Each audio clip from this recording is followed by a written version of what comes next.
Muy bien. Dios nos bendiga, hermanos. Amén. Estamos contentos, ¿verdad? Por este día que el Señor nos permite seguir capacitándonos. Amén. Y han estado muy interesantes las enseñanzas. Esperamos poner en práctica, ¿verdad? Todo lo que aprendemos aquí. Y ahorita tenemos una agenda a seguir. Lo que ven aquí en la pizarra son los temas que vamos a ir desarrollando. Historia de la pedagogía bíblica. Ese es el tema general. El que me entregaron a mí es educándonos a nosotros mismos. Pues esto es parte de la educación que un maestro debe tener, ¿verdad? Parte del conocimiento que debe haber en la vida del maestro. Vamos a ver cómo fue la pedagogía en el huerto del Edén, cómo fue la pedagogía, el modelo educativo en el tiempo de los patriarcas, el modelo levítico de la educación, el modelo sacerdotal de la educación para el pueblo, la educación hogareña. Esto equivale hoy a una escuela para padres, ¿verdad? El tiempo de los profetas, cómo fue la educación en ese tiempo, el proceso de enseñanza-aprendizaje. En el periodo intertestamentario. Aquí no terminé porque no sé si mi letra es muy grande o la pizarra es muy chiquita.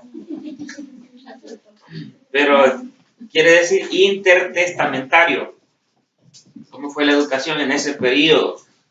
Luego, lo que todo maestro debe aprender de Jesús. Jesús fue un maestro. Y el otro gran maestro en el Nuevo Testamento es el apóstol Pablo. Él también ejerció el ministerio docente. Así que vamos a ver qué podemos aprender de todo esto, hermanos, y lo más interesante, pues aplicarlo, ¿verdad?, en nuestras vidas. Si al final de lo que les comparta, a ustedes les parece interesante y quieren obtener el material completo, podemos hablar con la hermana Lourdes, ¿verdad?, que se les puede imprimir y entregarle un folleto para que ahorita me presten atención, ¿verdad? Entonces, si les parece, por medio de la coordinación yo les hago llegar el material. No pude porque tenía que haberme desvelado toda la noche para tenerlos ahorita. Entonces, les voy a hacer llegar, ¿verdad?, por medio de la hermana Lourdes, todo lo que vaya a dar ahora. Hasta donde llegue, hasta ahí se los voy a hacer llegar. Así es que ya pasaron lista. A los que vinieron se les va a dar nomás, ¿verdad?, o a todos los demás. Yo pienso que los que vinieron tenían más interés de aprender. Han mostrado, ¿verdad? Sí, ellos responsabilidad. Han mostrado la responsabilidad, que era lo primordial ahí. Muy bien, entonces, así va a estar la cosa, ¿verdad? En primer lugar, hermanos, que tenemos ahí la educación en el huerto del Edén. ¿Cómo se imaginan ustedes allí, en ese lugar tan perfecto? ¿Ustedes creen que Adán no tuvo que aprender nada? ¿Ustedes creen que Dios no tuvo que enseñarle nada a Adán? Todo. Eran, de repente, de estar el muñeco de tierra a ser ya humano, no sabía ni cómo caminar, creo yo. Entonces, desde ahí comienza, hermano, esto es lo importante de la parte que vamos a ver ahorita, ¿verdad? Lo que las hermanas expusieron, esta calidad súper interesante, pero fíjese que si no lo logramos conectar con la Biblia, se queda corto, ¿verdad? Queda en modelos educativos seculares o técnicas humanas, ¿verdad? Que sí funcionan, técnicas psicológicas, excelente. Sin embargo,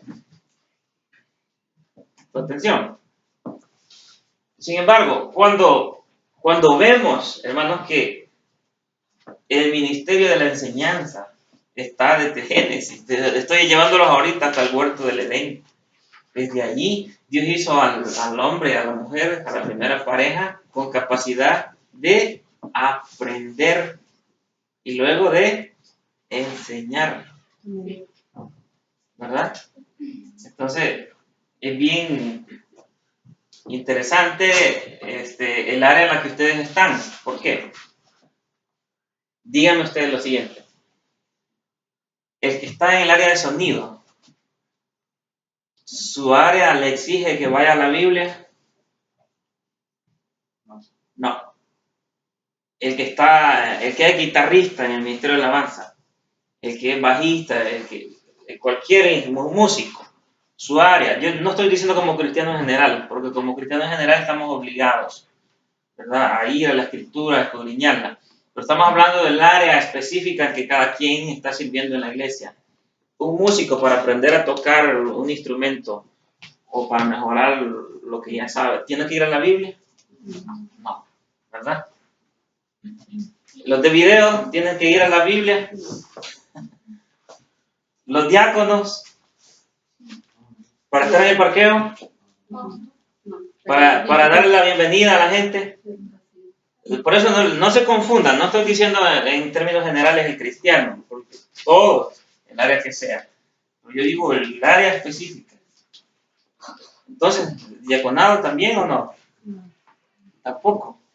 Ahora llegamos a ustedes. Wow. Ustedes es la única área dentro de la iglesia que su ocupación o su área de servicio les exige, les pide que tengan contacto con la Biblia. Debo confesarles que yo desde el año pasado ya no quería estar en la música. Y habían dos áreas que me llamaban la atención, que era el diaconado y en segundo lugar el maestrado. Y estuve así, no hallaba para dónde irme, porque me gusta enseñar.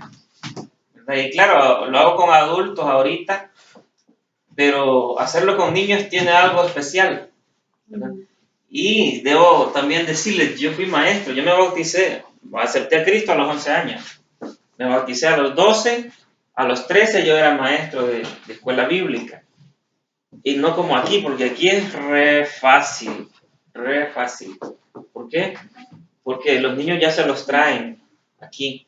Y usted lo único que tiene que hacer es separarlos allá en el templo, ¿verdad? Dos banquitas específicas para niños y que no lloren, que no corran, cositas así. De ahí se los trae para el aula y les desarrolla su clase.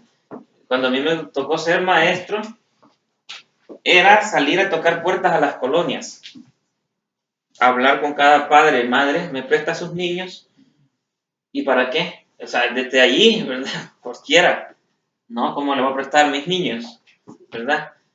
Entonces, cuesta andar en el campo allá afuera. Aquí es fácil, porque ustedes no tienen que, no sé si desconozco, pero que aumentar el número de estudiantes en su clase, por ejemplo, el de 6 a 8, no, ¿verdad? Los que vienen y eso es todo. En cambio allá, cada maestro, éramos 18 maestros, y los 18 dábamos en diferentes campos, diferentes colonias, diferentes cantones, tocando puertas, y ya iba yo con un montón de niños, imagínense yo de 13 años, nunca he sido grande de estatura. Yo tenía niños más altos que mí, de alumnos. Entonces llegué a reunir 42 niños, 46 niños, 48 niños. ¿Sí? Y eso sin contar que la puerta que tocara fuera evangélica. No, si la mayoría eran católicos. La mayoría eran católicos, sí. Ajá. Entonces, al estar aquí frente a ustedes, o sea, yo tengo un poco de respaldo, ¿verdad? Desde mis 13 años, tal vez aquí en Siloé nunca he estado involucrado en esta área, pero yo he trabajado con niños, ¿verdad? Y sé la bendición que eso trae. Entonces, ¿cómo entonces era la educación, la pedagogía en el huerto? Era directa, ¿verdad? Dios y el ser humano, Dios y el hombre, Dios y Adán. Y de ahí encontramos un montón de indicaciones que Dios le dio a esta primera pareja. ¿Quién recuerda algunas? Participe. ¿Qué instrucciones Dios le dio a esta primera pareja? Diga, Sofía. Que no comieran del árbol que tenían. Ajá. Entonces, esa fue una indicación. Otra, Alejandra, ¿verdad? Janet. La mismita. La mismita. Bueno, pero hay más. Hay más cosas que Dios le dijo a la primera pareja. ¿Qué más? Iba a señorear. Ajá. Exacto. Iba a señorear sobre toda la tierra. Que la mujer iba a hacer ayuda y comida.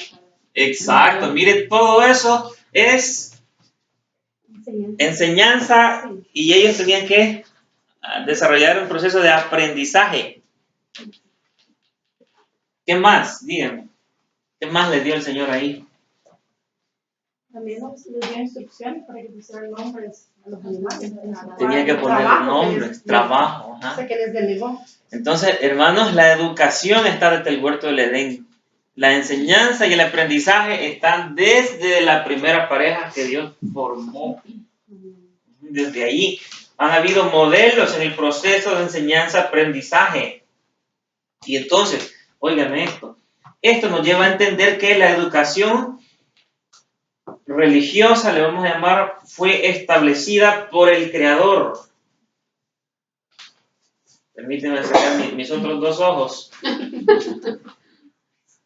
Bien, ahora sí. Entonces, la educación religiosa fue establecida por el Creador. Dios estableció una comunicación educativa. Oiga, lo que Dios estableció en el huerto del Edén, una comunicación educativa con la primera pareja. Dios hizo al hombre apto, les dije, para aprender. ¿Por qué? Porque Él quiere que los suyos conozcan su voluntad. Y ahorita vamos de 500 versos bíblicos que vamos a ver hoy. Vamos a ver el primero. Deuteronomio. ¿Cuántos traen Biblia? Levanten sus Biblias, todos los que traen Biblia. Algunos no traen, bájenla hoy. Ahora suban la mano los que no traen Biblia. Los que no traen Biblia. 1, 2, 3.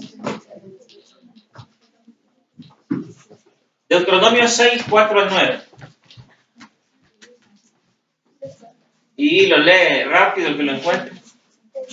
Deuteronomio 6, 4 al 9.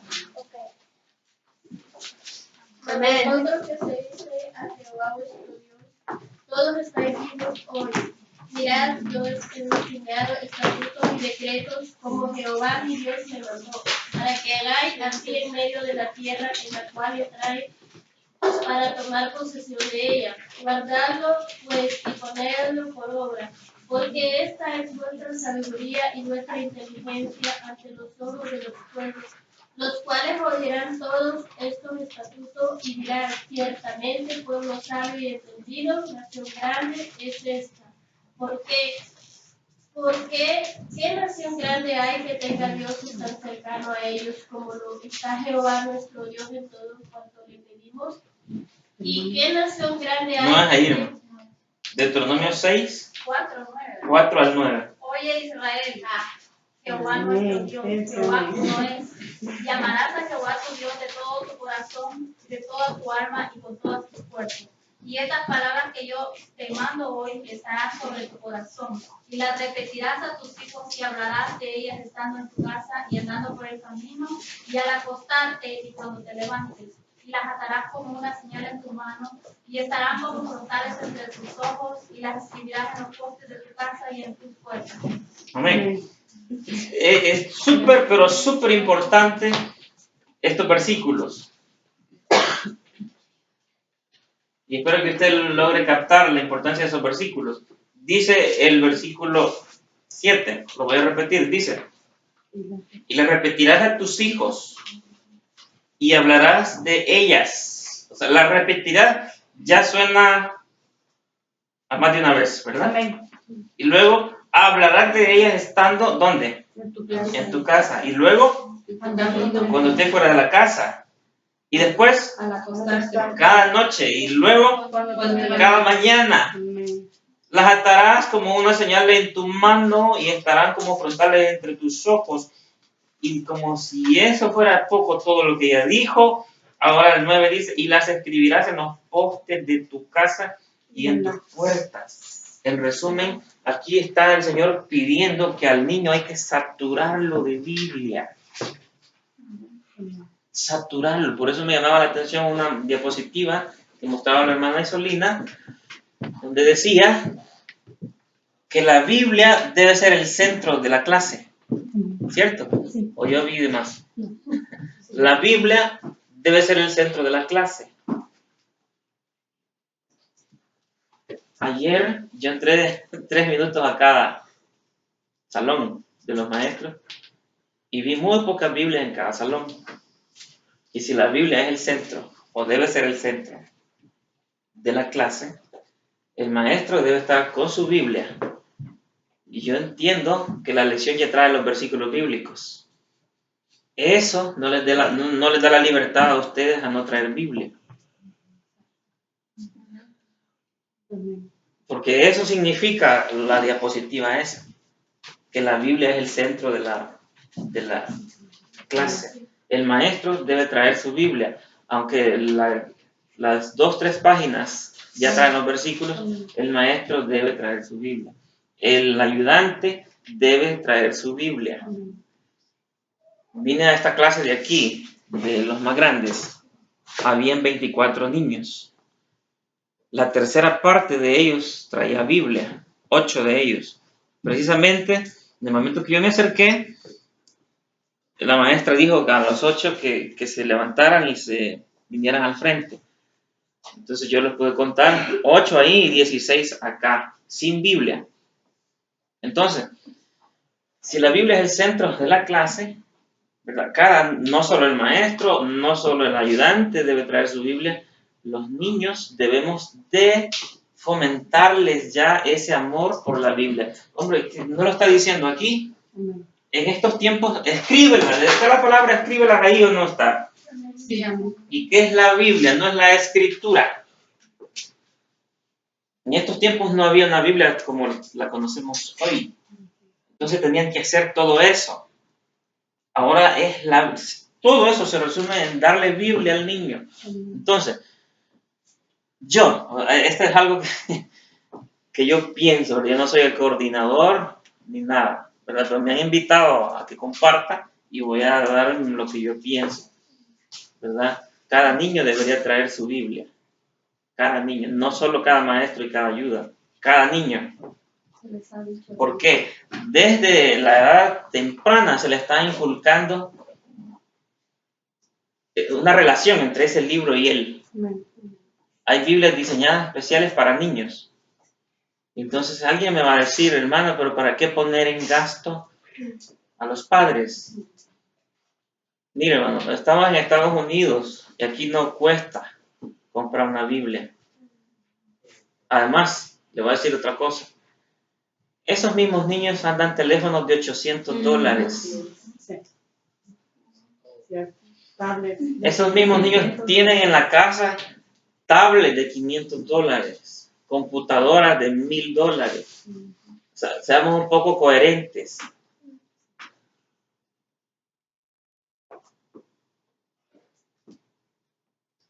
Yo en mi casa todos tienen Biblia, hasta Samira tiene su Biblia con dibujitos basados a lo que es cada parte de la Biblia. Se está trabajando, hermana. Yo tengo entendido que están trabajando porque mis hijos todos me han pedido Biblia. Sí, la maestra Sí. ya les ha dicho. Excelente. Sí. Se está trabajando en esa área de que está aquí también les dijo el otro día. Incluso se les dice que el que no va a traer Biblia se va a regresar, pero como no tenemos permitido pues regresar un niño a la iglesia. Sí. Pero sí se les... Entonces se hace necesaria quizás una escuela para padres, Exacto. ¿verdad? Esto mismo, pero con los padres. Eso es lo primordial ahí debemos empezar. Por favor. Sí, hermano, sí, que esas luchas se han tenido siempre. Sí, Amén. es cierto, los Pero hermanos han menos, sido bien exigentes. yo no soy el maestro favorito.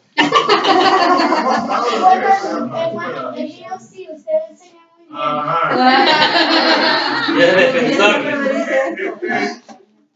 La próxima es tener una reunión con los padres directamente porque hay niños que los padres son diáconos de la iglesia y son los que Sí. Bien, entonces me agrada saber que estoy abonando a lo que ya están trabajando, Sí, hermano. ¿verdad? Y que esto agarre más forma todavía. Muy bien. Entonces, nos habla, esos versículos que leíamos nos hablan de enseñar al niño. Enseñar. ¿Verdad? Entonces, es obvio que entonces Dios dotó al ser humano de los sentidos físicos, y aquí me voy a meter en lo que la hermana mencionaba, de el olfato, el tacto, la vista, el oído, el paladar, incluso todos esos sentidos son canales primarios de la educación humana. Ve cómo estas enseñanzas, sin proponérnoslo, pero están conectadas. Entonces, Dios hizo al hombre, al ser humano, un ser pensante, un ser moral, un ser inteligente. Entonces, todos esos elementos son básicos para las aspiraciones y los logros del proceso del aprendizaje. Entonces, las emociones y los sentimientos humanos son elementos que le dan vida también y entusiasmo a todo el proceso educativo. Entonces, ya vamos a pasar ya del punto 1 al siguiente. ¿Queda claro cómo fue la educación en el huerto del Edén? ¿Verdad? Fue directa, ¿verdad? Dios le dio instrucciones directas. No se lo mandó a decir, ¿verdad? La primera pareja.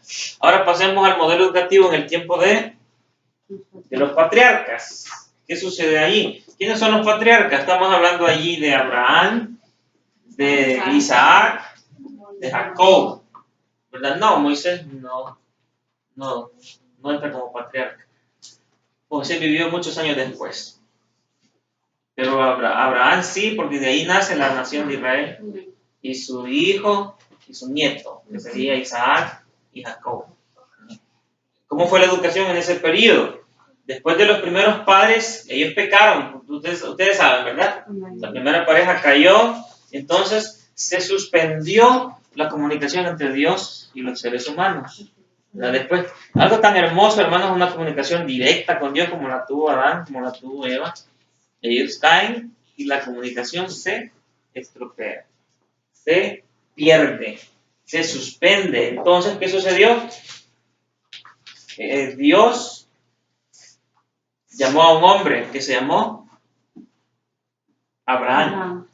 Dios llamó a un hombre que se llamó para restablecer, ¿verdad?, la comunicación entre Dios y el hombre. Antes de Abraham, Dios había tenido comunicaciones con individuos escasos, tal vez Noé, Enoc,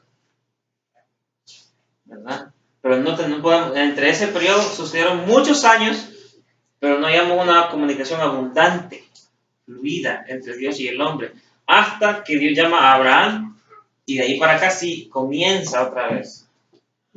Entonces, Dios llamó a Abraham, ¿verdad? Y ahí Dios utilizó un modelo en este periodo de los patriarcas. Dios utilizó un modelo que se llamó teofanías o apariciones. Ese es el modelo que utilizó en este modelo educativo de tiempo de los patriarcas, teofanías o apariciones.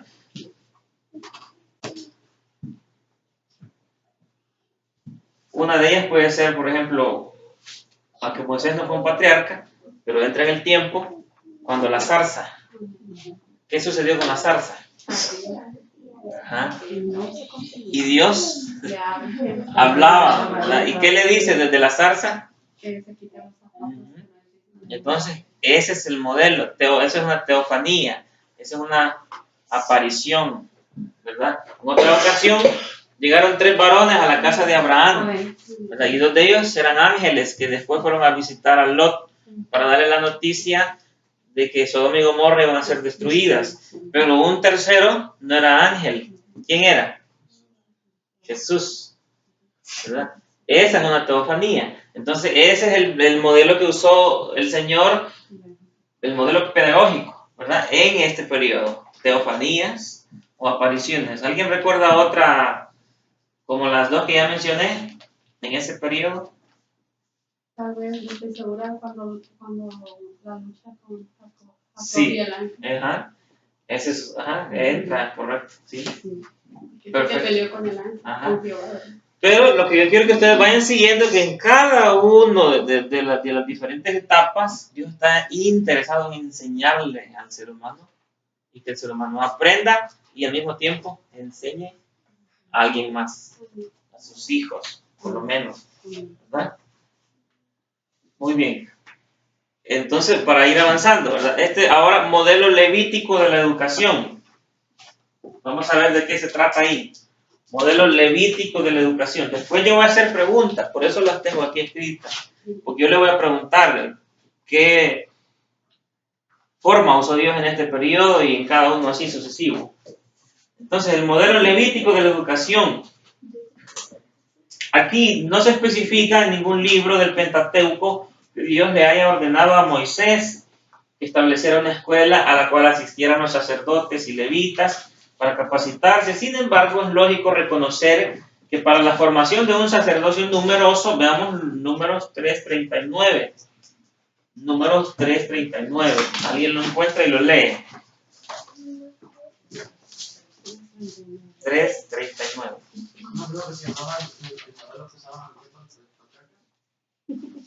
Teofanías o apariciones, el segundo.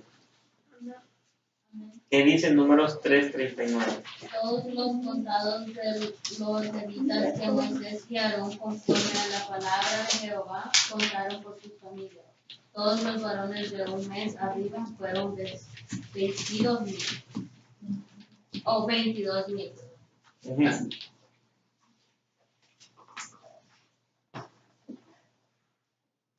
Estamos hablando ahí de los levitas nada más, que era la tribu de Leví.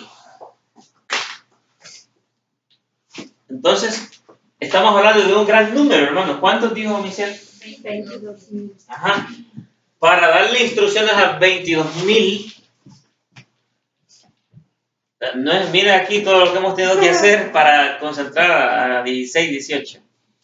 Ahora imagínense 22,000. Es necesario enseñar reglas, leyes, mandamientos, estatutos de Dios. Toda esa instrucción, hermano, requirió un proceso de enseñanza por parte de Moisés y Aarón y aprendizaje por parte de los levitas, porque ellos iban a formar parte de una tribu diferente al resto. Entonces, en ese periodo no creemos, la Biblia no dice que hubo una escuela, que hubo algo así, pero para educar, para enseñar a un tan alto número, fue necesario un plan y una metodología. ¿No le parece? Entonces, Moisés y Aarón tuvieron que sentarse con ellos y educarlos. Entonces, ese fue el modelo en este periodo, ¿verdad? Moisés y Aarón tuvieron que implantar métodos, tuvieron que sentarse con ellos y educarlos. Eso en cuanto a el modelo levítico. Amén. Veamos el modelo sacerdotal. El modelo sacerdotal ahora. Modelo sacerdotal de la educación para el pueblo de Israel. Aquí entramos ya a un periodo más interesante todavía. Los sacerdotes, hermanos, tuvieron un papel de maestros. Como ahora está el Ministerio de Educación en cada país. No sé si así le llaman aquí en Estados Unidos también. Pero pues hay un departamento de educación, ¿verdad? Para los niños. Entonces, digamos que en el tiempo de los sacerdotes, el sacerdocio, ellos eran los encargados de enseñar, eran los maestros, eran los docentes de la época, aparte de otras responsabilidades, no era la única. Pero el papel de los sacerdotes como maestros de Israel es indiscutible. Donde sea que miremos, vamos a encontrar enseñando la Torá, ¿verdad? Enseñando la ley, enseñando los mandamientos. Eran ellos quienes transmitían las enseñanzas de Dios a los israelitas. Eran ellos los que transmitían a los israelitas las enseñanzas que Dios puso en manos de Moisés, ¿verdad? Desde allí, de Dios a Moisés, de Moisés a los sacerdotes y de los sacerdotes al pueblo. Pero todo eso, ¿qué es? Proceso de enseñanza y aprendizaje. Bien. Entonces, los sacerdotes eran las personas más entendidas en las normas y regulaciones registradas en el Pentateuco y por lo mismo deben haber desempeñado un papel importante y predominante en la transmisión de dichas enseñanzas a toda la nación de Israel. ¿Me parece interesante todo esto? O sea que todo esto lo vamos a conectar al final con usted. No lo vamos a dejar así, ¿verdad? O sea, yo lo que quiero que desde ya vaya viendo usted la importancia de su privilegio.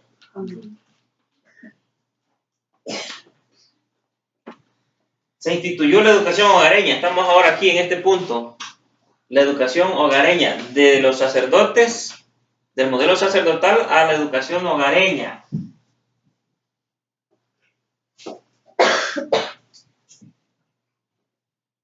Se instituyó la educación hogareña debido a la necesidad de aprender la ley y otras instrucciones dadas por Dios. Y aquí viene la escuela para padres. Los padres tenían la obligación y la capacidad de inculcar dichos preceptos en el corazón de sus hijos. Ya leímos Deuteronomio 6, 4 al 9. Los padres tenían la obligación de saturar a sus hijos con la Torá, con los mandamientos bíblicos. Entonces los padres enseñaban a sus hijos lo que ellos a su vez habían aprendido. ¿De quiénes habían aprendido los padres? De los sacerdotes. ¿Y los sacerdotes de quién? ¿Y Moisés de quién? De Dios. ¿Y a dónde iba a parar todo? No, específicamente ¿a quiénes? A los niños. ¿Ve la importancia? Desde el corazón de Dios viene educar a los niños. Dios estableció ese modelo, por eso he querido venir así. Porque desde Dios, lo más arriba, ¿hasta dónde? Al recién nacido, y no crean que a los de Salacuna no les enseñaban. Sí, porque dice que desde un mes Sí. arriba. Ajá. Contaban. Ajá. ¿Verdad que cuándo salen de Salacuna aquí? ¿A qué edad? 3 años. A los 3. Ellos hablan ya bien a los 3 años. A los 4. A los A 4. los 3 salen, ya cuando cumplen 4 ya pasan a maestrar. Hablan perfectamente bien ya. 4 años, ¿verdad? Entonces, en Israel comenzaba antes de los 4 años. Porque entiendo que en Salacuna ahí sí solo los cuidan, ¿verdad? En Israel no solo los cuidaban. En Israel la primera palabra que salía de los niños era Jehová. En nuestro contexto español, ¿verdad? En el de ellos, pues su idioma. Entonces, desde Salacuna les enseñaban. Entonces, cuando... Fíjese que es cierto, hermano, porque si nos ponemos a pensar un poquito, yo lo digo porque tengo miedo, que el niño aprende bien fácil. Un niño antes de hablar, ahorita ya lo tiene. Otra cosa con la que me quedo, creo que la hermana Isolina lo mencionaba, no, usted, la hermana Rosario, Lourdes, lo decía, que el niño tiene una capacidad ilimitada de aprender. Y saben, el aprendizaje saben lo que quieren, aunque uno piensa que no chantajean, dicen. Porque un niño tan chiquito, antes de que hable, y se emberricha, quiere tal cosa, y una vez lo complacen para según callar y así lo empiezan. El niño judío, a los 10 años, se sabía de memoria toda la Torá. Estoy hablando de memoria, todo el libro de Génesis, todo el libro de Éxodo, Levítico, Números y Deuteronomio. pero esa era la escuela. En la escuela no les daban ciencias físicas, ciencias naturales, ciencias químicas, estética, arte, no. Toda la escuela era la Biblia. O sea, desde el primer día que los niños ponían un pie en la escuela, se les enseñaba Biblia. Entonces, y entraban a los 6 años, salían a los 10. En esos años, pura Torah, puro Pentateuco. Entonces, ¿por qué lo digo? Por lo que dijo la hermana, la capacidad ilimitada que tiene el niño de aprender.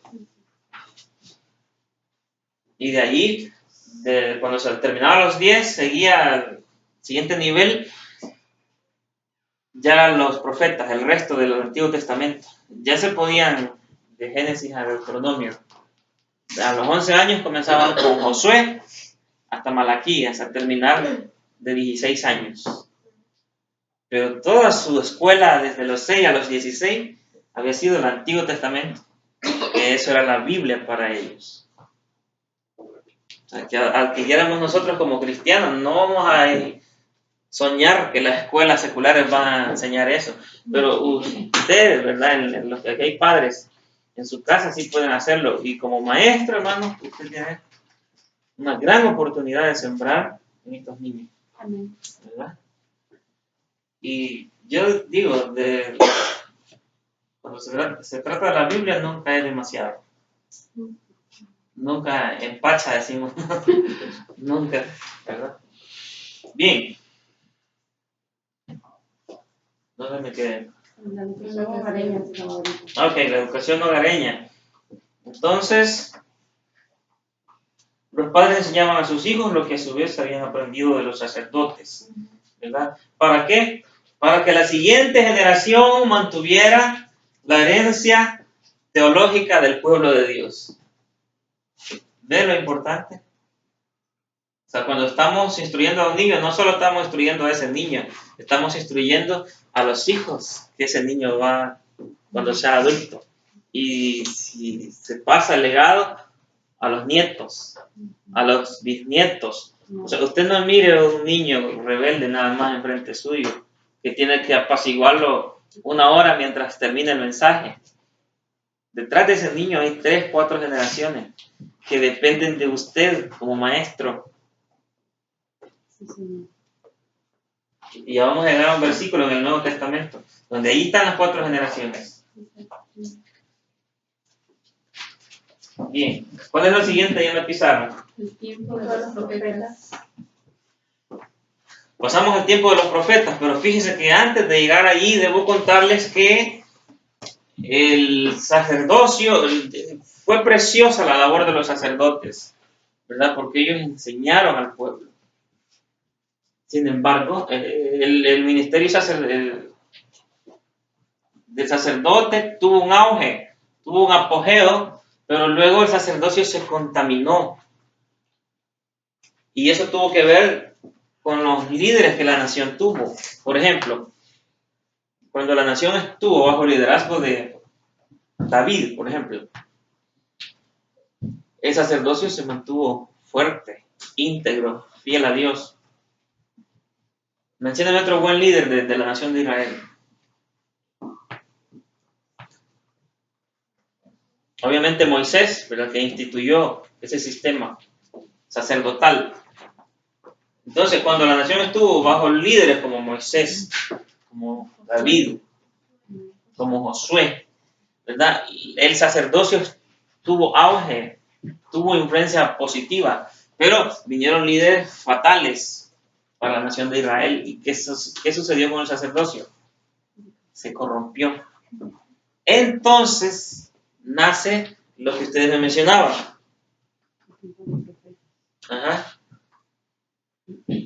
Una transición del ministerio, del sistema sacerdotal al tiempo de los profetas. Sucedió esa transición del sacerdocio a lo profético. Entonces hubo un tiempo en la nación de Israel que los profetas tuvieron esa responsabilidad de enseñar a la nación. Vamos a ver qué dice aquí. El auge del ministerio sacerdotal duró muy poco, principalmente cuando la nación fue dirigida por hombres que temían a Dios. Aquí lo tengo como Moisés, Josué y David. Pero cuando el liderazgo de la nación se corrompió, el sistema sacerdotal también lo hizo. Y la comunión con Dios quedó rota. ¿Verdad? Dios y su pueblo, cero comunicación. ¿Por qué? A causa del pecado.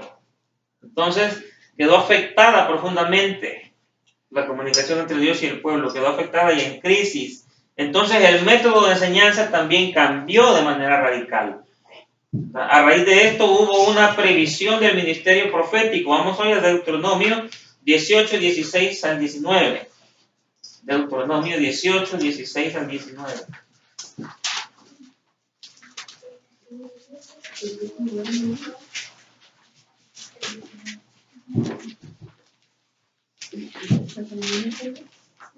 (18, 16 al 19 les dije, ¿verdad? Conforme a todo lo que pedís a Jehová tu Dios en Horeb, el día de la asamblea, diciendo: no vuelvo yo a oír la voz de Jehová mi Dios, ni vea yo más este gran fuego para que no muera.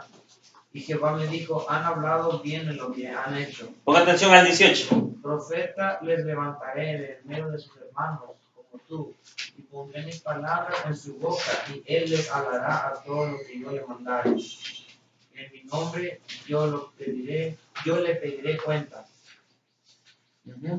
Voy a leer el 20, dice: el profeta que tuviere la presunción de hablar palabra en mi nombre y a quien yo no le haya mandado hablar o que hablare en nombre de dioses ajenos, el tal profeta morirá.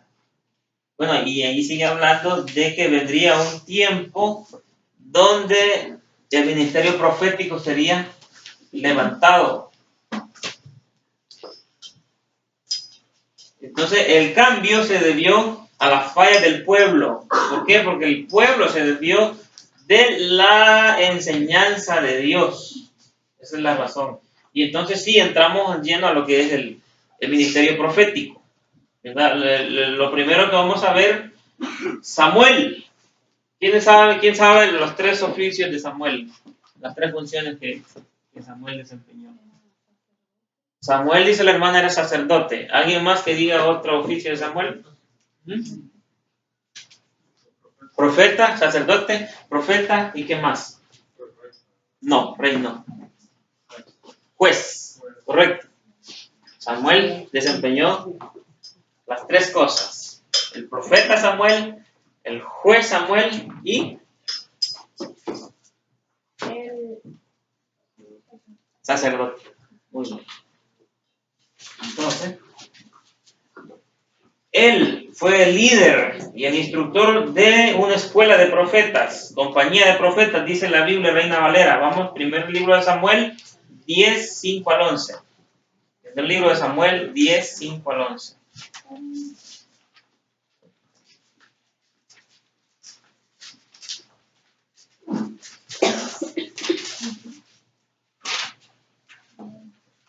¿Qué dice? Después de esto llegarás al collado de Dios, donde está la guarnición de los filisteos. Y cuando entres allá en la ciudad encontrarás una compañía de profetas que descienden del lugar alto, y delante de ellos salterio, pandero, flauta y arpa, y ellos profetizando. Hasta el 11. Entonces el Espíritu de Jehová vendrá sobre ti con poder y profetizarás con ellos y serás mudado en otro hombre. Y cuando te haya sucedido estas señales, haz lo que te viniere a la mano, porque Dios está contigo. Luego bajarás delante de mí a Gilgal, entonces descenderé yo a ti para ofrecer holocausto y sacrificar ofrendas de paz. Esperan 7 días hasta que yo venga a ti y te enseñe lo que has de hacer. Aconteció luego que al volver él la espada para apartarse de Samuel, le mudó Dios su corazón, y todas estas señales acontecieron en aquel día. Cuando llegaron ya. ¿Hasta los? Sí. Y cuando llegaron allá al collado, he aquí la compañía de los profetas que venía a encontrarse con él, y el Espíritu de Dios vino sobre él con poder y profetizó entre ellos. Y aconteció que cuando todos los que le conocían antes vieron que profetizaba con los profetas, el pueblo decía el uno al otro: ¿qué le ha sucedido al hijo de Cis? ¿Saúl también entre los profetas? Muy bien, gracias, hermano.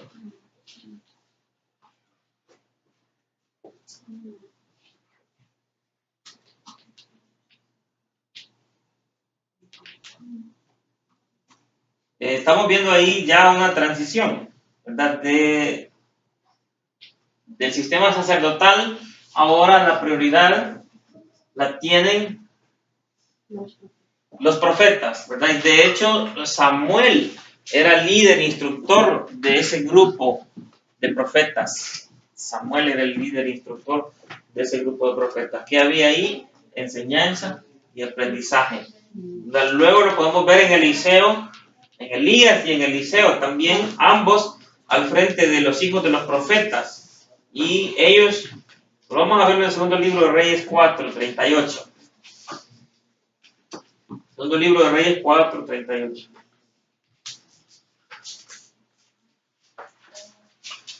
Hasta el 41. Eliseo volvió a Gilgal cuando había una grande hambre en la tierra, y los hijos de los profetas estaban con él, por lo que dijo a su criado: pon una olla grande y haz potaje para todos los hijos de los profetas. Y salió uno al campo a recoger hierbas, y halló una parra montés, y de ella llenó su falda de calabazas silvestres, y volvió y los cortó en la olla del potaje, pues no sabía lo que era. Después sirvió para que comieran los hombres, pero sucedió que comiendo ellos de aquel guisado, gritaron diciendo: varón de Dios, hay muerte en esa olla, y no lo pudieron comer. Entonces dijo: traed harina, y le esparció en la olla, y dijo: da de comer a la gente, y no hubo más mal en la olla. 41 dijo. Sí, gracias. Ahí esos versículos nos dejan ver algo. Estos hijos de los profetas vivían en comunidades educativas. Además, ellos comían en un lugar común, según lo que leyó la hermana. Comían en un lugar común. Dice también que se alimentaban de hierbas del campo. Y que en esa vez se equivocaron porque habían cortado hierbas venenosas y le habían echado a la sopa, ¿verdad? ¿Y qué sucedió? Se levantó la bulla de que iban a morir, ¿verdad? Porque lo que le habían cortado y echado de hierbas era veneno. Pero ahí vemos algo milagroso también. Pero lo que vamos viendo es que eran comunidades educativas, comunidades que estaban en aprendizaje, que tenían un líder al frente. El primer caso fue Samuel, después fue Elías, después se va Eliseo, los quienes estaban al frente de estos centros educativos de esa época. También nos damos cuenta que construían sus propias habitaciones. Cuando Eliseo, y este es Eliseo, hizo flotar el hacha, ¿se recuerda usted de ese evento? ¿Qué sucedía ahí? Eran los hijos de los profetas los que habían ido al río Jordán a cortar árboles, y a uno de ellos se le fue el hacha. Entonces estaban construyendo habitaciones. Algunos se casaban también, ahí lo podemos ver en 4:1, siempre del segundo libro de Reyes, pero no lo vamos a leer. Y enseñaban al pueblo. 4:42 al 44. Dice así: vino entonces un hombre de Baal Salisa, el cual trajo al varón de Dios panes de primicias, 20 panes de cebada y trigo nuevo en su espiga, y le dijo: da a la gente para que coma. Y respondió su sirviente: ¿Cómo pondré esto delante de 100 hombres? Pero él volvió a decir: da a la gente para que coma, porque así ha dicho Jehová: comerán y sobrará. Entonces lo puso delante de ellos y comieron, les sobró conforme a la palabra de Jehová. Entonces, en este periodo, hermanos, había ausencia de orientación sacerdotal. El sacerdocio se había corrompido. De hecho, Elías estuvo en lucha contra el rey de su época y la reina Jezabel, el rey Acab, me parece. Eliseo estuvo también en lucha, o sea, no había una relación armoniosa entre los profetas que Dios levantaba en esa época de la historia y el rey. Y si el rey estaba desviado de la presencia de Dios, el ministerio sacerdotal también lo estaba. Entonces, ahí es donde Dios levanta ¿a quiénes? A los profetas. Ahora, vamos a ir avanzando. La educación en el periodo intertestamentario. ¿Qué entiende usted por periodo intertestamentario? ¿Alguien que voluntariamente participe? ¿Cuál es el periodo intertestamentario?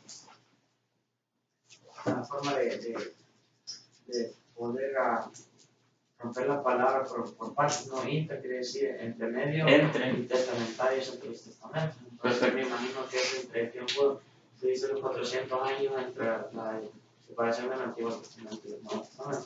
Perfecto. Hay un periodo de silencio entre el final de Malaquías y el inicio de Mateo. 400 años. Entonces, en ese periodo también hubo educación. Mira, hasta eso estamos cubriendo, ¿verdad? Porque queremos, desde el Edén las traemos en orden. Periodo intertestamentario. Allí hubo educación también. Aunque la nación estuvo apartada de Dios, ¿verdad? Pero pasó algo interesante en esa época. Allí nacieron las sinagogas. En el periodo intertestamentario. Nacieron ahí en ese periodo las sinagogas. Eran más que todo centros de educación. Las sinagogas desempeñaban una función educativa. Principalmente. Claro que ahí adoraban también a Dios. Claro que ahí leían la Torá. Claro que hacían cosas de la liturgia. Pero eran más unas instituciones educativas. Eran los niños los que pasaban ahí aprendiendo. Eran las escuelas de los niños, las sinagogas. Ahí los niños aprendían a leer y a escribir en las sinagogas. ¿Y en qué periodo se desataron las sinagogas? Periodo intertestamentario, ¿verdad? Y muy bien, vamos avanzando. Ahora, lo que todo maestro debe aprender, ¿de quién? De Jesús. De Jesús. Jesús tuvo un ministerio más que todo de maestro. Y esto es halagador para nosotros, ¿verdad? Porque Jesús enseñó y nosotros ¿qué hacemos? Enseñar. Así que tenemos mucho que aprender de Jesús. Vamos a leer Juan 3, 1 al 10. Vamos al Nuevo Testamento.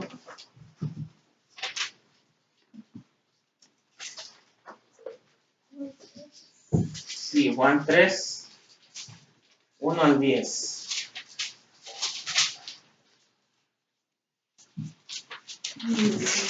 Había un hombre de los fariseos que se llamaba Nicodemo, un principal entre los judíos. Este vino a Jesús de noche y le dijo: Rabí, sabemos que has venido de Dios como maestro, porque nadie puede hacer estas señales que tú haces si no está Dios con él. Respondió Jesús y le dijo: de cierto te digo que el que no naciere de nuevo no puede ver el reino de Dios. Nicodemo le dijo: ¿Cómo puede un hombre nacer siendo viejo? ¿Puede acaso entrar por segunda vez en el vientre de su madre y nacer? Respondiendo Jesús: de cierto te digo que el que no naciere de agua y del Espíritu no puede entrar en el reino de Dios. Lo que es nacido de la carne, carne es, y lo que es nacido del Espíritu, Espíritu es. No te maravilles de que te dicen: os es necesario nacer de nuevo. El viento sopla de donde quiere y oye su sonido, mas ni sabe de dónde viene ni a dónde va. Así es todo aquel que es nacido del Espíritu. Respondió Nicodemo y le dijo: ¿cómo puede hacerse esto? Respondió Jesús y le dijo: ¿eres tú maestro de Israel y no sabes esto? Hasta el 10. Gracias. Entonces, hay algo interesante ahí. No sé si se dio cuenta. Pero ese es un diálogo entre dos maestros. Ajá. Tú eres el maestro, ¿no? Ajá. Primero Nicodemo le dice a Jesús, maestro, ¿en dónde? En el versículo 2. Él le dice, vino a Jesús de noche y le dijo, rabí, que por cierto, rabí quiere decir mi maestro. No solo quiere decir maestro, quiere decir mi maestro. Pero continúa el versículo, dice, sabemos que has venido de Dios como ¿qué? Como maestro. Como maestro. Entonces, Nicodemo está reconociendo ahí a Jesús como maestro. ¿Y en qué periodo del ministerio de Jesús estamos allí? Dígame usted. Si el ministerio de Jesús duró 3 años, ¿cómo en qué punto estamos allí? Apenas comenzando. Si ahí tenemos todo el Evangelio de Juan por delante. Apenas comenzando. Acaban de pasar las bodas de Caná, ¿verdad? Que es donde él hizo su primer milagro. Y ya tenemos el capítulo 3, el encuentro de Jesús con Nicodemo. En el mismo inicio del ministerio terrenal de Jesús, Nicodemo está reconociendo dotes de maestro en Jesús. Pero si no había enseñado nada, si tenía todo el ministerio por delante. Pero Jesús ya era reconocido como maestro en Jerusalén. A mí de las bodas le dice, María, hagan lo que mi hijo le dice. Sí. Porque cuando se acabó el vino. Correcto. Entonces, Nicodemo reconoce a Jesús como maestro. Y al final del 10, Jesús también reconoce a Nicodemo como maestro. O sea, los dos. ¿Cómo dice el 10? ¿Eres tú, maestro de Israel, y no sabes esto? Entonces, era un duelo de maestros ahí, ¿verdad? Pero el maestro de maestros es Jesús, ¿verdad? Sí. Entonces, Nicodemo confirmó el ministerio de Jesús. Y entonces entramos ya en materia. Lo que todo maestro, hermano, de todo lo que voy a enseñar hoy, lo que viene es lo más importante. La esencia. Sí. Lo que usted como maestro debe aprender del maestro de maestros, es Jesús. ¿De acuerdo? ¿Listos? El último punto, casi el penúltimo, ¿verdad? Sí. Aquí estamos ya. Entonces, ¿qué es lo que usted debe aprender de Jesús? Número 1. Estar siempre consciente de su misión en la tierra. Usted como maestro debe estar siempre consciente de su misión en la tierra, de su llamado al servicio de Dios, de su vocación. ¿Cuántos recuerdan qué pasó con Jesús a los 12 años? ¿Alguien que lo recuerde? Sus padres lo hallaron en el templo, que estaban enseñando algo. 12 años, ¿verdad? ¿Cuántas ayudas de maestro tienen aquí 12 años? O menos, o por ahí. ¿Sí? Generalmente las ayudas de maestros andan por ahí, ¿verdad? Un poquito más, un poquito menos. Pero esa es la... Ajá. Entonces, muchachitos, vean a Jesús a la edad de ustedes. ¿Dónde estaba Jesús?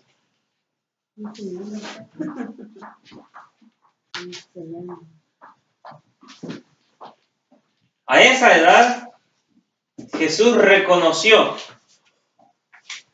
que había sido enviado al mundo con una misión ineludible. Veamos Lucas 2. Lucas 2.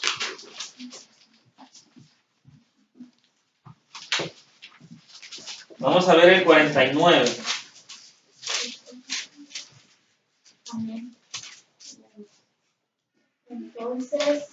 Él les dijo, porque me buscabais, no sabéis que en los negocios de mi Padre me es necesario estar.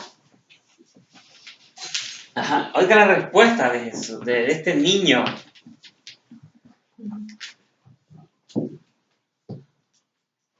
Me pregunto, si Jesús tuviera hoy 12 años, ¿pasaría horas y horas en su tablet jugando Candy Crush? No sé cuáles más juegos hay ahí. No sé. Sí.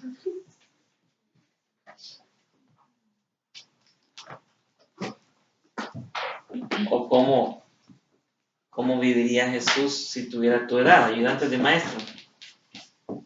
Yo creo que buscaríamos quejos tal vez en el teléfono, pero lo enseñaría. O a lo mejor él estaría enseñando a su gente. Sí, Ajá. porque él enseñaba. Sí. Pero ¿cómo enseñaría en el tiempo de él?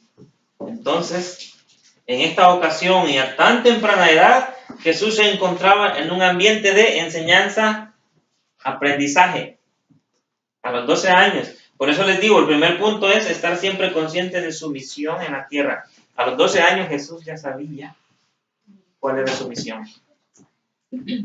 A los 12 años. Él estaba ya inmerso en ese mundo. Entonces, el Señor nunca perdió de vista el propósito de su misión. Nunca perdió de vista el propósito de su misión. Lo demuestra a tan temprana edad como a los 12 años. Entonces, ahora, usted como maestro cristiano debe estar siempre consciente de que el Señor le ha asignado una misión. ¿Y cuál es esa misión? Enseñar la palabra de Dios a los que estén a su alcance. Lo dijeron las hermanas. Ustedes no solo entretienen una hora a un grupo de niños, ustedes enseñan la palabra de Dios. Amén. Entonces, nunca pierdan de vista eso, ¿verdad? Tienen una misión, tienen un propósito, tienen un objetivo. Y ustedes no están en el maestrado porque pues no había donde ponerlos, ¿verdad? Ustedes no están aquí por eso. Es que yo llené para el maestrado porque es la única que más o menos me gusta, la única área. No. Ustedes están en maestrado porque Dios los tiene aquí. No son ustedes solitos los que se han puesto en el maestrado. No es el pastor que nos puso. Dios los tiene aquí con un propósito. Amén. A mí Dios me comenzó a moldear en el maestrado a los 13 años. Ya les conté. Pero el Señor, hermanos, todo lo que sucede en nuestras vidas es con un propósito. Y entonces, aprenda todo lo que puede aprender ahorita en el maestrado. No sabe el día de mañana el Señor para dónde lo lleva. Entonces, número 1, estar consciente de su misión. ¿Ya? ¿Qué otra cosa yo puedo, como maestro, aprender de Jesús? Número 2 es prepararme en todos los aspectos para cumplir esa misión. Prepararme en todos los aspectos para cumplir esa misión. Entonces Jesús no solo estuvo consciente de su misión, sino que se preparó para desarrollarla.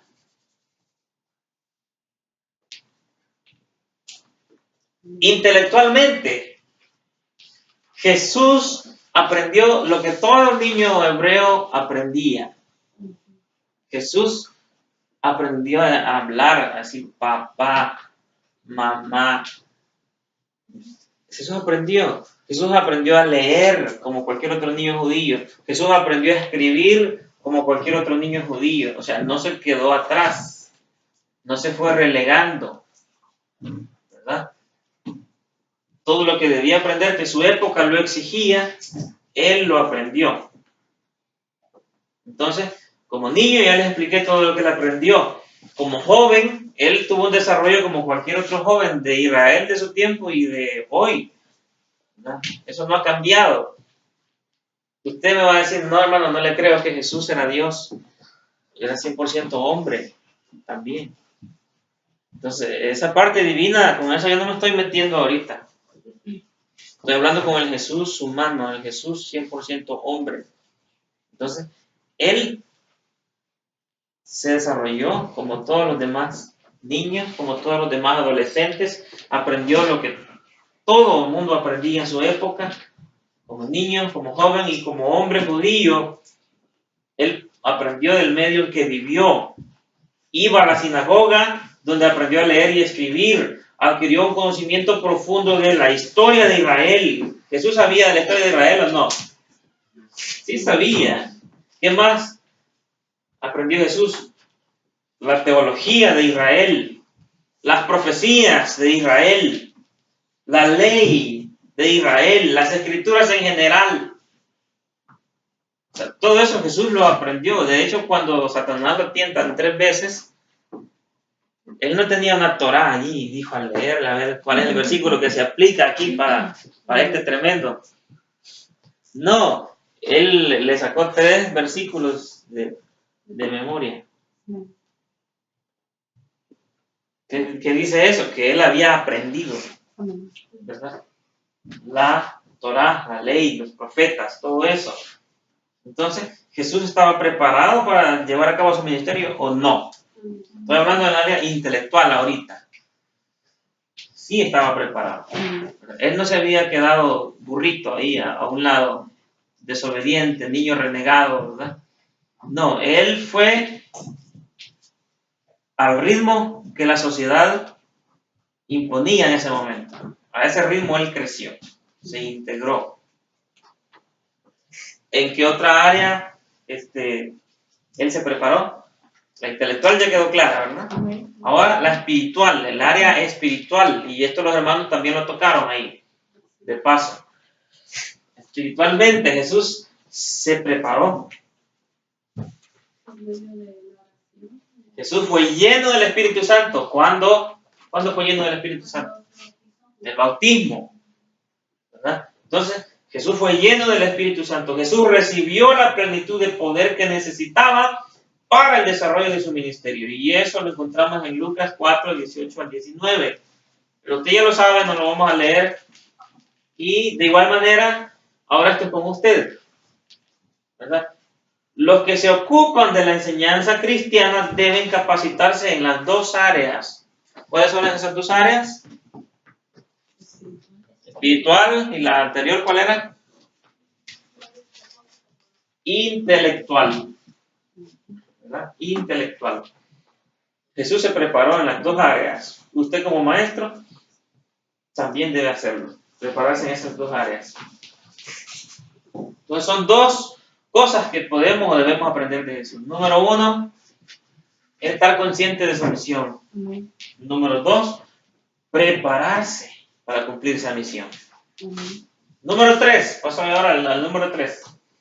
Consagrar su tiempo y su vida a la tarea de la docencia cristiana. Consagrar su tiempo y su vida a la tarea de la docencia cristiana.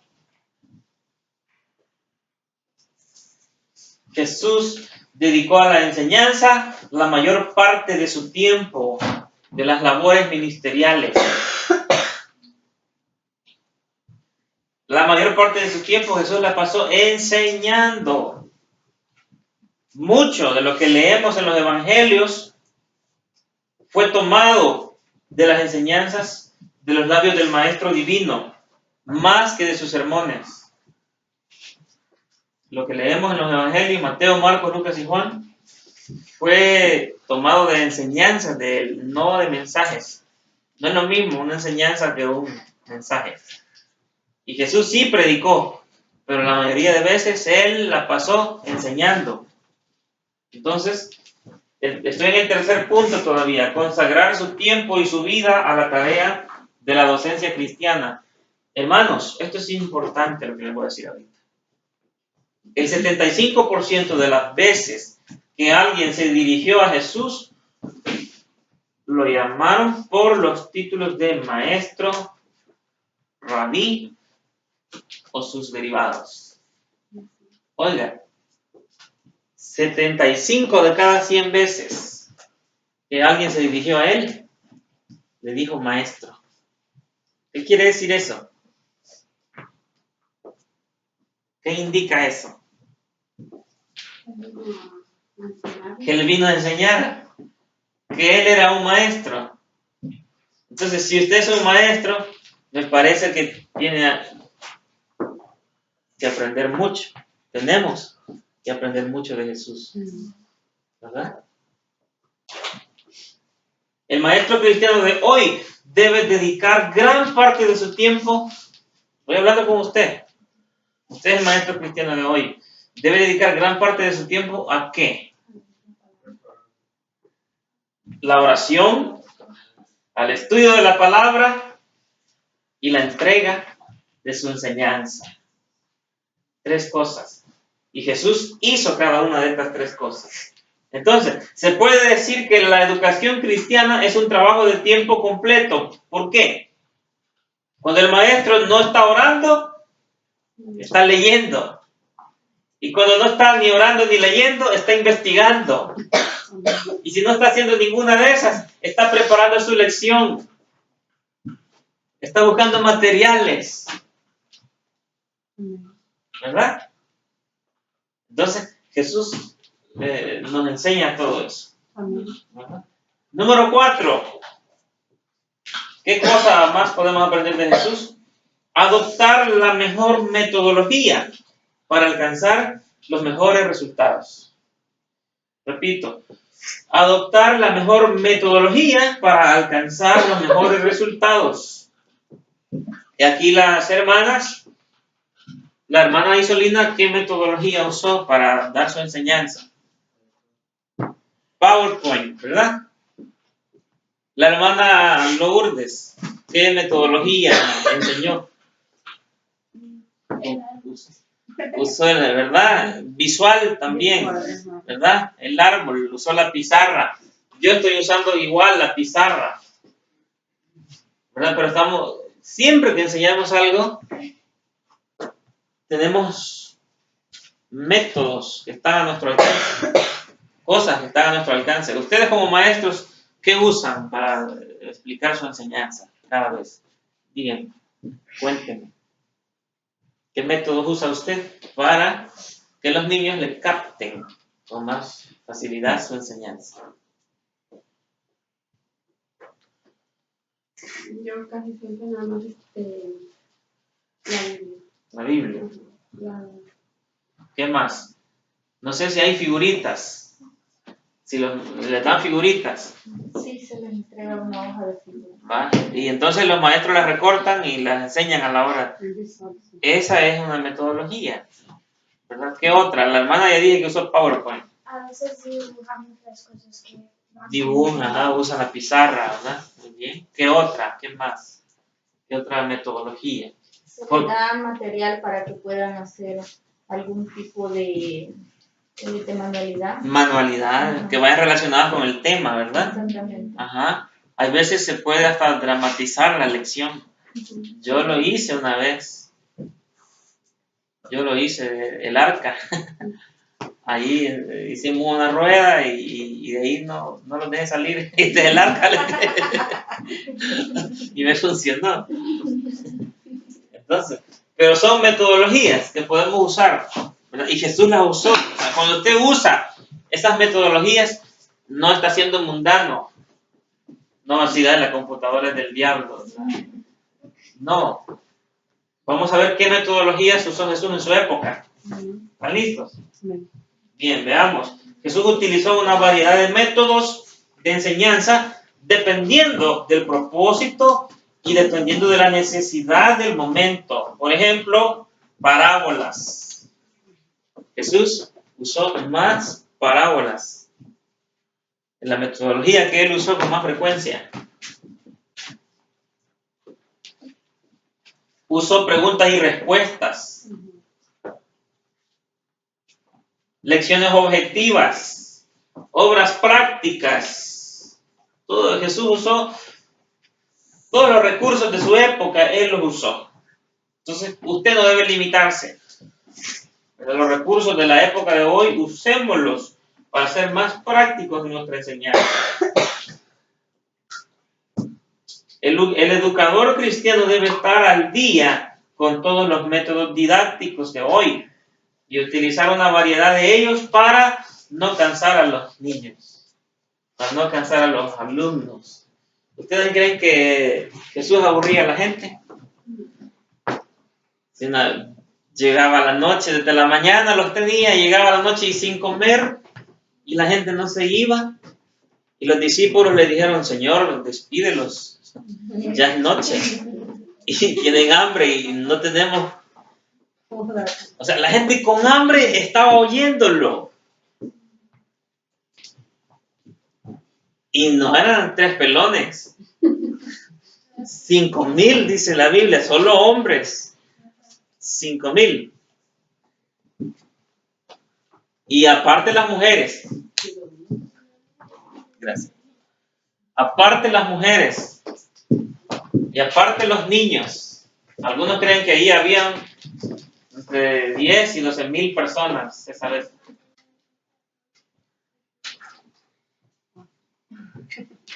Entonces Jesús aburría en su enseñanza. Los niños se cansaban de escuchar la palabra de Él. Hasta los niños querían ir a Él, ¿verdad? Y los discípulos de santurrones querían impedirles, ¿verdad? ¿Y qué les responde Jesús? De ellos también. Entonces, Jesús no fue un maestro exclusivo de adultos. Jesús no fue un maestro exclusivo de adultos. Porque los niños, el hermano Joel me cuenta que una de sus niñas recuerda las cosas que yo digo a veces desde arriba. Y, o sea, uno no se da cuenta, pero también está enseñando a los niños. Muy bien. Número 5. ¿Qué cosas más debemos aprender de Jesús como maestros actuales nosotros? Desarrollar a alguien como sucesor en la obra docente. Ese es el punto número 5 de lo que nosotros debemos imitar de Jesús. Desarrollar a alguien como sucesor en la obra docente. Hermanos, la función del maestro es producir más maestros, no más alumnos. Es como el liderazgo en las células. Lo más principal de un líder es generar otro líder. Entonces, lo más fundamental en un maestro es levantar otro maestro. Jesús no solo levantó uno. ¿A cuántos levantó Jesús? 2. Pero es que Jesús era Jesús, ¿verdad? Está bien. Por lo menos uno nosotros. No nos vayamos al extremo, ¿verdad?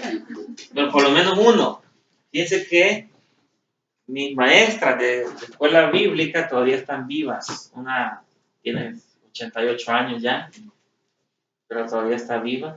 Yo la recuerdo, ¿verdad? Recuerdo esas clases. Otra, nos vimos aquí en Estados Unidos, teníamos como 25 años de no vernos. Ella vive en Maryland. Y hace unos 4 o 3 años nos volvimos a ver. Y qué hermoso, ¿verdad? Poder recordar los recuerdos de una escuela bíblica. Ahora sí hablabas de maestro. Es lo que le iba a decir. Entonces, pero ellas se reprodujeron en mí, ¿verdad? Porque les digo, yo a los 13 ya estaba dando, acababa de estar recibiendo clase y yo estaba dando a los 13 años. Entonces, ellas se reprodujeron en mí. Ese es el reto para usted, ¿verdad? Levante nuevos maestros, capacite, instruya. Entonces, pocos educadores se preocupan de lo que haya de suceder en su campo de trabajo después de su partida de este mundo. Casi a nadie, ningún líder le interesa lo que vaya a suceder, solo les interesa mientras ellos vivan, recibir aplausos, fama, renombre, título, influencia, lo que sea, mientras ellos viven. Pero a poco les importa lo que vaya a suceder cuando ellos mueran. Entonces, cuando ellos mueren, ahí murió su trabajo. Hasta ahí llegó. Y en 15, 20 años nadie se acuerda de ellos ya. Pero mire, Jesús, han pasado 2000 años y seguimos hablando de él. ¿Por qué? Porque él se preocupó cuando él ya no estuviera. De hecho, por eso agarró 3 años y medio. Día y noche, papá. Día y noche, de ese chicharrón. No les dio agua. La vuelta que daba él, vuelta que daban ellos. Es que no se separó de ellos. Algunos dicen que cuando él estaba con las multitudes, ahí no le estaba enseñando a los 12. Falso. Porque ahí les estaba enseñando cómo tratar con las multitudes. No los echaba lejos, que no vieran cuando él hablaba a las multitudes. Ahí los tenía también y ellos en ese momento también estaban aprendiendo. El 49% del tiempo Jesús estuvo con las multitudes y el 51% del tiempo estuvo solo con los 12. Entonces, pero en el tiempo que estaba con las multitudes, los discípulos ahí estaban también y estaban aprendiendo. Porque después, tiempo después, ellos iban a estar ante las multitudes. Pedro, en Pentecostés, ¿cuántos convertidos? 3000. Multitud. Entonces, prepare, hermano, otro maestro usted. El coordinador genera otro coordinador. El subcoordinador genera otro. El maestro genera otro maestro. El ayuda levanta otra ayuda. El ayuda pasa a ser maestro, pero dejó su sucesor. ¿Ve? Y así es como el reino del Señor se ha seguido expandiendo hasta el día de hoy. Bien.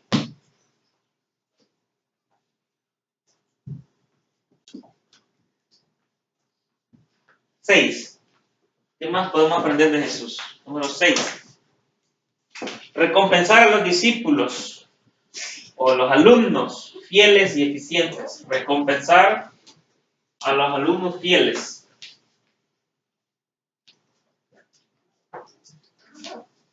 Jesús fomentó en sus alumnos una esperanza de grandes recompensas a corto y largo plazo. Vamos a ver Juan 12:26.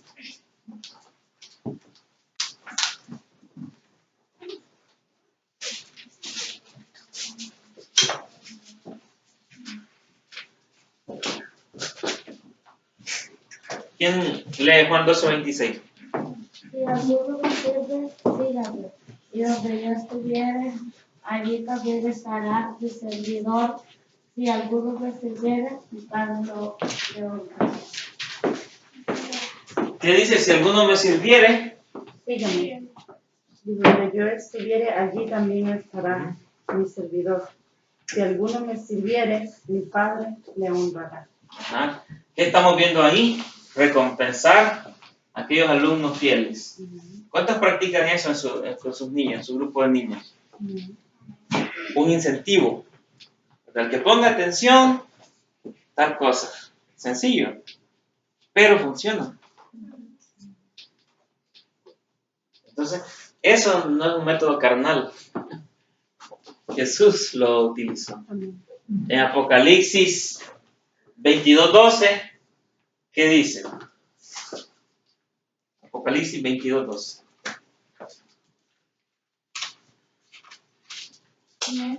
¿Qué dice? Y escribe al 22:12 no.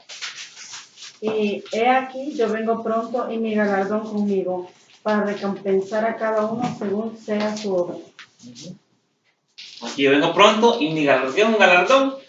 Es un regalo. Aquí yo vengo pronto y mi regalo conmigo.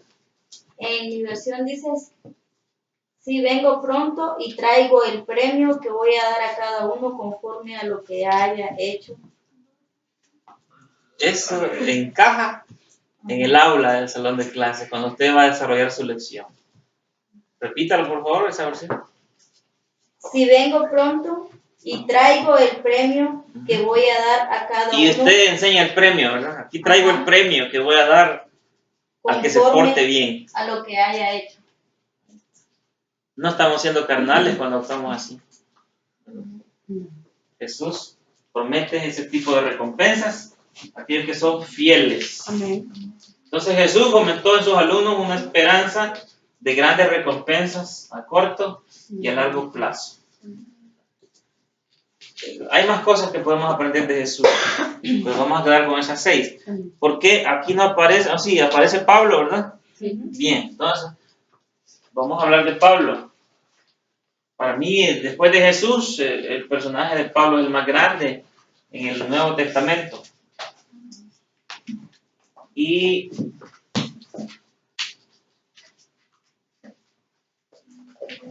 vamos a ver hoy cómo inició y se desarrolló la misión pedagógica del apóstol Pablo. Ajá. Cómo inició y se desarrolló la misión pedagógica del apóstol Pablo.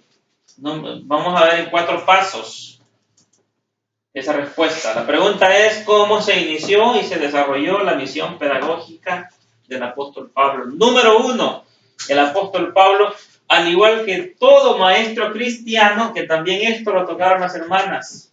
Por eso me gusta que estamos interconectados. Número 1, el apóstol Pablo, al igual que todo maestro cristiano, tuvo que pasar por un proceso de transformación. En otras palabras, experimentó el nuevo nacimiento.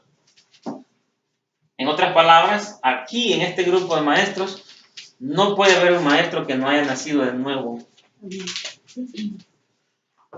Levanten la mano los que no están bautizados en agua aquí. 2, 3, 4, 5, 6. Miren cuánto vamos a llevar al lago.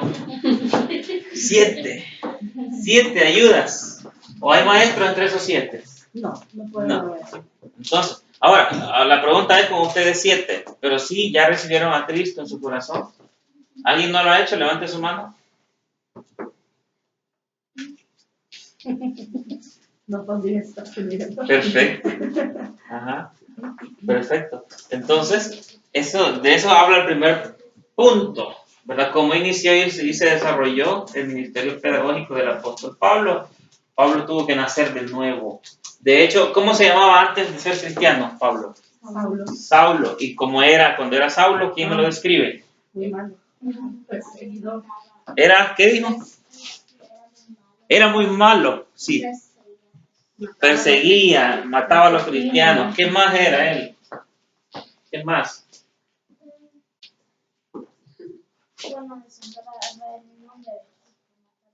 Exacto, sí. Entonces, pero ¿cómo fue cuando fue cristiano? Oye, aparte también era un hombre muy poderoso. Sí. Tenía mucha influencia. Era educado a los pies de Gamaliel. Fariseo de fariseos. Israelita de israelitas. Ajá. Entonces sí, todo eso, ¿verdad? Pero de ahí pasó por el primer punto que estoy tocando ahorita, un proceso de transformación. Y después de perseguir a los cristianos, a él lo perseguían. A él lo arrastraron. ¿Sí? A él lo arrastraron. A él lo apedrearon. Le azotaron con vara. Lo encarcelaron. ¿Verdad? Entonces, pero, ¿qué es lo que quiero resaltar? Hubo una transformación en él para llegar a ser maestro.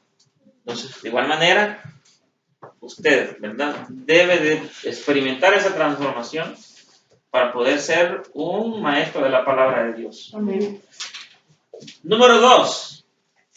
Fue constituido por Dios. 1 Timoteo 1:12. ¿Quién lo lee? 1 Timoteo 1:12.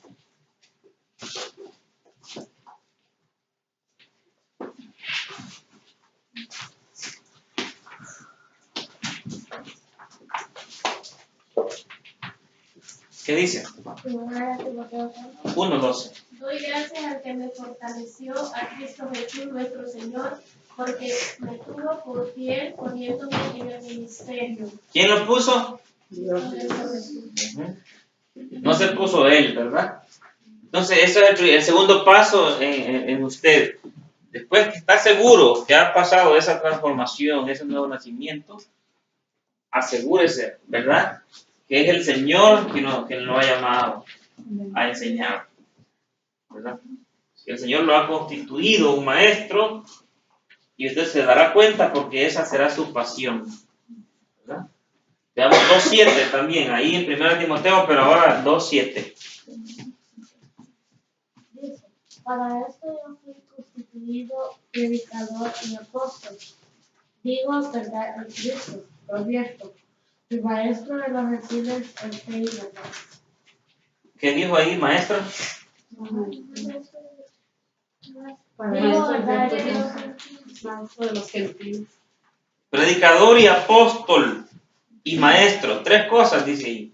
Predicador, apóstol y maestro de los gentiles. Entonces, estamos ante otro gran maestro, Amén. Pablo. Sí, amén. Por eso quise incluirlo, aunque sea al final, ¿verdad? Pablo fue otro gran maestro y fue constituido por el Señor. No se autodenominó apóstol como los de ahora, ¿verdad? Ni maestro. Muy bien, entonces no es el hombre ni la iglesia la que debe constituir maestros, sino Dios. Amén. Número 3, que también las hermanas lo tocaron, fue lleno del Espíritu Santo. Y ya lo toqué también yo con Jesús. Entonces, al ver a Pablo y al ver a Jesús, pues si eran 2 maestros, tenían muchas cosas en común, Amén. ¿verdad? Y al verse usted, debe estar por ahí cerca también. Así es, amén. Debe andar por ahí también la cosa. Así es. Veamos Hechos 9:6. ¿Qué dice? Él temblando y temeroso dijo, Señor, ¿qué quieres que yo haga? Y el Señor le dijo, levántate y entra en la ciudad y se te dirá lo que debes hacer. Ahora ahí mismo, hermana, pero el versículo 17 y 18. Fue entonces Ananías y entró en la casa, y poniendo sobre él las manos dijo, hermano Saulo, el Señor Jesús que se te apareció en el camino por donde venías, me ha enviado para que recibas la vista y seas lleno del Espíritu Santo. Y al momento le cayeron de los ojos como llama, y recibió al instante la vista, y levantándose fue bautizado. Clarito, ¿verdad? Amén. Clarito. Un maestro debe ser lleno del Espíritu Santo. Número 1, debe haber nacido de nuevo. Amén. Número 2, debe ser constituido por el Señor. Amén. Número 3, debe ser lleno del Espíritu Santo. Amén. Y número 4, debe ser diligente en su capacitación. 2 Timoteo 2:15. 2 Timoteo 2:15. Debe ser diligente en su preparación.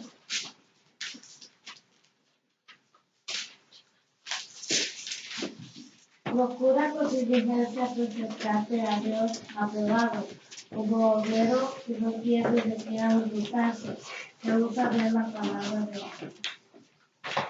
Entonces, Pablo está exhortando a Timoteo aquí a qué. Le dice a que se presente ante Dios aprobado, como obrero que no tiene de qué avergonzarse. Hermano, este versículo tiene 100% de aplicación para usted como maestro, en su labor, en el área que Dios lo tiene. Parafraseándolo diría, maestros, procuren con diligencia presentarse a Dios como obreros aprobados, que no tienen de qué avergonzarse y que usan bien la palabra de verdad. No voy a decir que Moisés construyó el arca, que a David se lo tragó el gran pez y que vaya a cruzar toda la historia, ¿verdad? Así, como dice la hermana, que a veces hasta el tema de la lección cambia. Aquí está el versículo que le está demandando a usted lo contrario. Le está exigiendo diligencia en su preparación. Amén. ¿Usted cree que Pablo no se preparaba?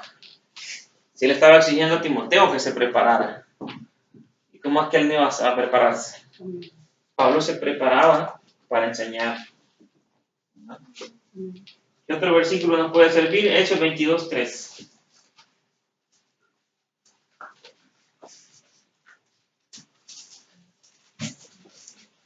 Yo de cierto soy judío, nacido en Tarso de Cilicia, pero criado en esta ciudad. 3. Amén. Sí. Esta ciudad, instruido a los pies de Gamaliel, estrictamente conforme a la ley de nuestro Padre, celoso de Dios, como hoy lo sois todos vosotros. Ahí nos deja ver parte de la preparación de Pablo, de la diligencia que él tenía. Instruido a los pies de Gamaliel, estrictamente conforme a la ley de nuestros padres, celoso de Dios, como hoy lo sois vosotros. Entonces, hermanos, el maestro cristiano es alguien que echa mano de todos los recursos que tiene a su alcance a fin de ser eficiente en todo lo que hace para el Señor, especialmente la tarea de educar a otros. Amén. Ese es un verdadero maestro cristiano, aquel que echa mano de todos los recursos que tiene a su alcance, a su disposición, con el fin de ser eficiente en la tarea de enseñar a otros. Amén. ¿Qué más nos enseña Pablo como maestro? ¿Cuántos números del día? 4, ¿verdad? El número 1, nacer de nuevo. Amén. Número 2, Constituido por Dios. número 3 Lleva el Espíritu Santo. y número 4. Ser diligente en su capacitación. Ahí les va el quinto, a ver si les gusta. No es que les guste o no. Me siento mal. Debe someterse a la iglesia, a las autoridades que Dios ha puesto en la iglesia. Un maestro debe hacer eso. No debe faltarle respeto a su coordinador, ni a su compañero maestro, ni a un diácono, ni a nadie. Amén. ¿Verdad? Sí. Veamos Hechos 13, 1 al 3. ¿Qué sucedió con Pablo ahí? Dice, había entonces en la iglesia que estaba en Antioquia profetas y maestros, Bernabé, Simón, el que se llamaba Miguel, Lucio de Cirene, Manael, el que se había criado junto con Herodes, el tetrarca y Saulo, ministrando estos al Señor y ayudando, dijo el Espíritu Santo, apartarse a Bernabé y a Saulo para la obra a los que llamaron. Entonces, habiendo ayudado y orado, les impusieron las manos y los testigos. ¿Qué ven ahí en Pablo? Sujeción a las autoridades que habían en esa iglesia. Ahí nos dice al principio de que en esa iglesia de Antioquía, ¿qué habían ahí? Profetas y maestros. Y Pablo estaba recién convertido, hermanos. Les cuento.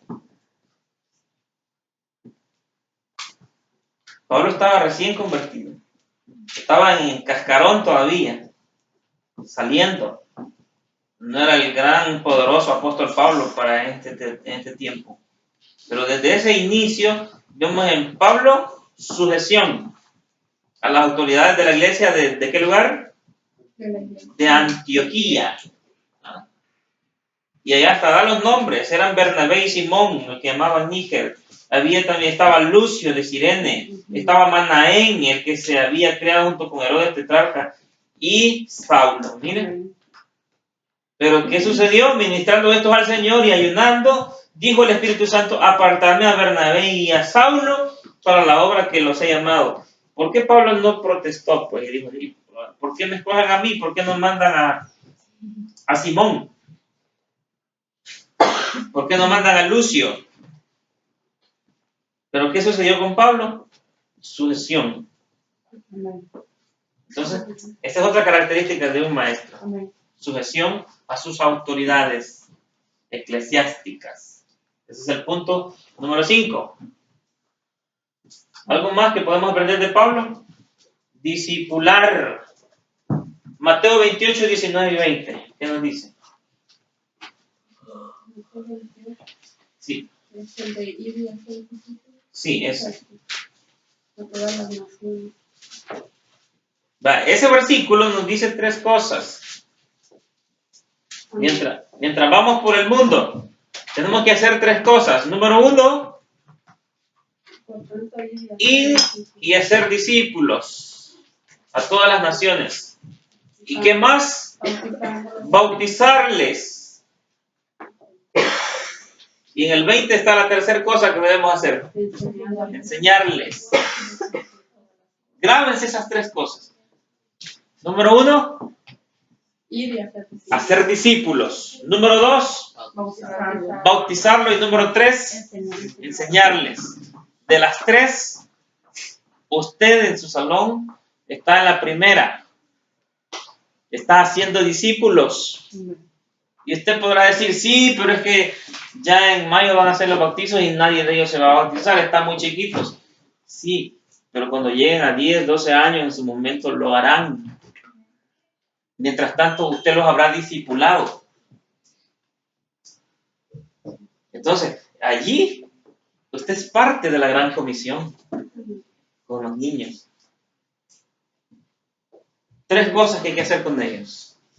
Hacer los discípulos, después bautizarlos, en su momento ellos serán bautizados, y número 3, enseñarles. Usted, lo único que no está haciendo allí es bautizándolos. Usted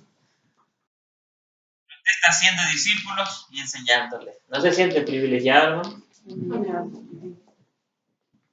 Entonces, ahora la pregunta es, ¿Pablo hacía todo esto? Sí. Pablo llenó el mundo con el Evangelio. Plantó iglesias por doquier. Pablo hizo eso. Ahora, lo último, eso fue el número 6, ¿verdad? 7. Entrenar a otros para que ellos hagan lo mismo. Y aquí es donde yo quería llegar para terminar. 2 Timoteo 2, 1, 12.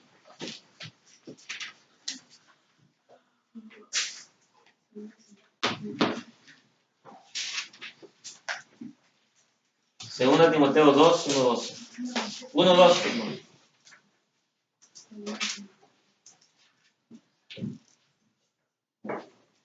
¿Quién lo tiene? 1, 12. 2, 1, 2. De segunda Timoteo. Dice, tú pues, hijo mío, esfuérzate en la gracia que es en Cristo Jesús.